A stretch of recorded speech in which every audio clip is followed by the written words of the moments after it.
எல்லா ஸ்டெப்பும் உனக்கு ஞாபகத்துல இருக்குல்ல? மெயின் இந்த ஸ்டெப் தான். பாத்தியா? Watch it carefully. என்ன மாஸ்டர் எப்ப பார்த்தாலும் இதே ஸ்டெப்பை போட்டு காட்டிட்டு இருக்கீங்க? இது ஒண்ணுதானே எனக்கு தெரியும். நான் ஒரு தடவை ஒரு ஸ்டெப் போட்டா என்னாலே அந்த ஸ்டெப் ரெண்டாவது போட முடியாது. சோ அதாவது டப்பு டும் டப்பு டப்பு டும். இந்த ஸ்டெப்புக்கு எல்லாரும் வலது கால தூக்கிடுங்க. Next master. நெக்ஸ்ட் சப்பு சுப்பு ஜும் ஜும்க்கு சப்பு சுப்பு ஜும். அந்த ஸ்டெப்புக்கு அட் a டைம்ல எல்லாரும் ரெண்டு காலையும் தூக்கிடுங்க. அப்போ விழுந்துருவோமே மாஸ்டர்? விழுந்தா தான் நியூ ஸ்கூல் ஆஃப் டான்ஸ். ஓகேயா?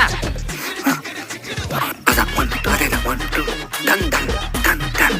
அதான் ஐயோ கடவுளே, இனியா நல்லா ஆடிடணும். நல்லா ஆடவே கஷ்டப்பட்டு பிராக்டிஸ் பண்ணிருக்காடா. ராத்திரி பகல ஆடிக்கிட்டே இருந்தா. ரெடியா? Ready sir. மியூசிக்.